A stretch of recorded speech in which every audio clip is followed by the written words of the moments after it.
Greeting friends, welcome back to the garden. I am showing you guys the back garden where I got a lot of mango trees with some beautiful flowers. Look at that one. Let me see if I can zoom it for you. Look at this.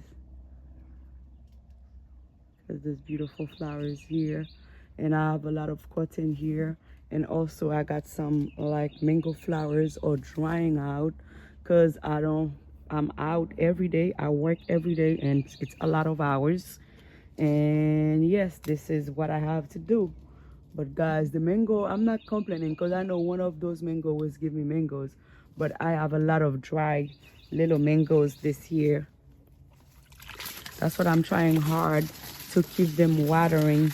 Even I open the sprinkler, they in pots, they still drying really bad. I don't know what to do. And yes, more cutting coming out, like even the cutting or struggle. And what I did, let me see if I can put the hose right here. What did I do, guys? If I saw the mango flowers or basically dry, I just get in them like this and take it off. Take the dry flowers out. Sorry. Oh my god, I basically, even if that was gonna flowering back, that I'm not gonna get no flowers for this year from this branch, but that's fine. But I always come like this flower, you see, is dead. There's nothing gonna come out of it. I can put this. There's nothing gonna come out. Sorry guys, there's nothing gonna come out of this one. I'm trying not to pull.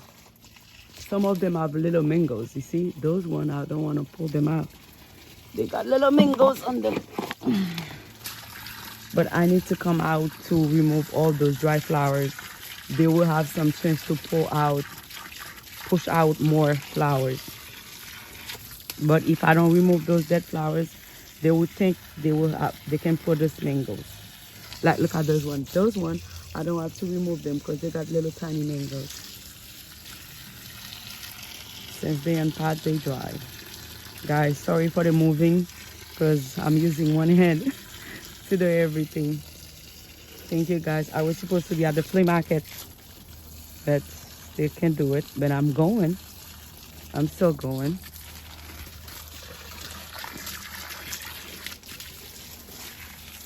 Thank you friends for watching.